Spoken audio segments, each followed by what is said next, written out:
इमरान खान साहब से अडयाला जेल में मुलाकात हुई है। खान साहब को किस हालत में रखा गया है और कैसे हमारी उनसे मुलाकात हुई, तमाम तफसीलात आपके सामने रखना चाहूँगा। मुसलसल हम राब्ता कर रहे थे जब खान साहब को अडयाला जेल ले गए। बिस्मिल्लाहिर्रहमानिर्रहीम। अस्सलाम वालेकुम नाजरीन कराम, मैं हूं अब्दुल बासित स्वाति और आप देख रहे हैं मेरा डिजिटल चैनल। नाजरीन कराम, पहले आप ये वीडियो देखिए, फिर इस पर डिटेल में बात करते हैं।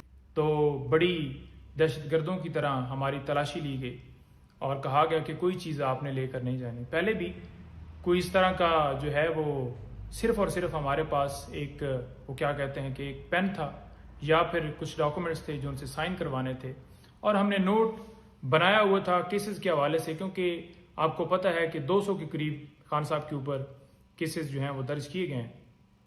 तो वो तफसीलात उनको देनी होती हैं कि इस केस में ये प्रोसीडिंग हुई है, इस केस में ये मामला हुआ है, तो वो उनसे डिस्कस होती हैं और वो जो उनसे हदायत मिलती हैं केसेस के हवाले से वो फिर हम आगे आपस में डिस्कशन करते हैं। तो एक लीगल हवाले से हमारी डिस्कशन और उसको नोट करने के लिए कुछ अपने नोट्स जो बनाए होते हैं उनसे शेयर करने के लिए वो सारे पेपर्स और सारी चीज़ें हम लेकर जाते हैं।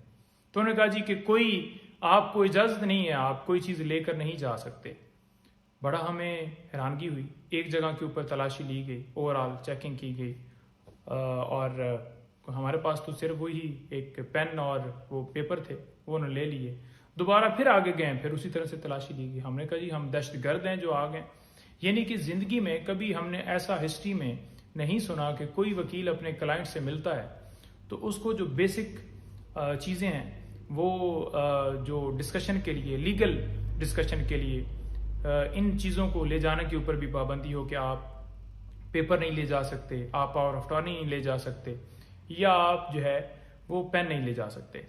तो ये सिर्फ और सिर्फ हमारे साथ नहीं हुआ, उसके साथ साथ हमारे दीगर जो सीनियर्स वकला थे उनके साथ भी ऐसा ही रवैया देखने में मिला, जो कि सुप्रीम कोर्ट के वकील और बड़े सीनियर वकला थे। अच्छा, बहरहाल खान साहब से मुलाकात हुई और खान साहब, आप सबको पता है कि हमेशा हम बताते हैं कि वो बहुत ज़्यादा हमेशा हाई स्पिरिट में होते हैं, और इसी तरह से हमने देखा कि जिस दफ़ा हमारी मुलाकात हुई पिछली दफ़ा से ज़्यादा उनकी जो स्पिरिट्स थी वो बुलंद होती हैं। तो खान साहब से मुलाकात हुई तो खान साहब से हमने पूछा, पहली बात तो ये है कि खान साहब ने सिर्फ और सिर्फ जितना टाइम हो गया खान साहब को जेल के अंदर, उन्होंने सिर्फ एक ये कहा था कि मुझे चलने के लिए, वॉक करने के लिए जो है वो इजाज़त दी जाए।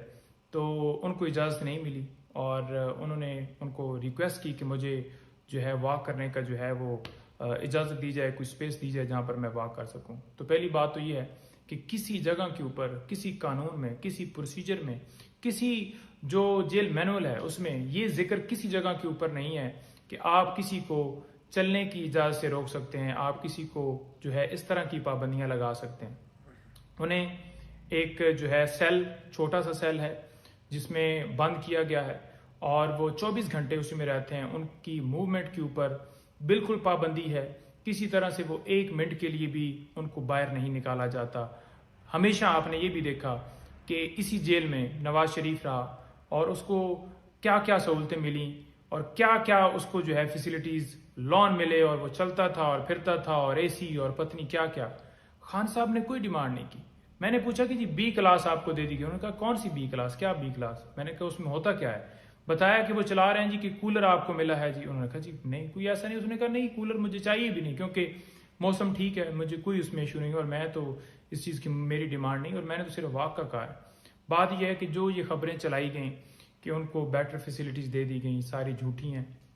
और खान साहब ने एक मुतालबा किया है कि ओपन ट्रायल वो किया जाए। ओपन ट्रायल क्यों नहीं किया जा रहा है इस केस का? साइफर केस के अंदर खान साहब को इस वक्त गिरफ्तार किया हुआ है और खान साहब ने कहा है कि ये जो प्रोसीडिंग है पूरी दुनिया के ऊपर। नाज़रीन कराम, आपने वीडियो देखी, अब बात कर लेते हैं ये जो चल रहा है आजकल। एक तो निगरान वज़ीर-ए-आज़म साहब ने BBC को एक इंटरव्यू दिया है और इस इंटरव्यू के अंदर निगरान वज़ीर-ए-आज़म साहब ने ये कहा है कि हम पाकिस्तान तहरीक इंसाफ पर कतन कोई सख्ती नहीं करेंगे। अदालती अगर कोई आ जाता है, हुक्म आ जाता है उनकी जमात के बारे में या चेयरमैन तहरीक इंसाफ के बारे में पाबंदी के हवाले से इलेक्शन के अंदर, तो फिर वो हमारा मैंडेट नहीं है उसको ख़त्म करना। उसके अलावा हम तमाम सियासी जमातों को इक्वली ट्रीट करेंगे।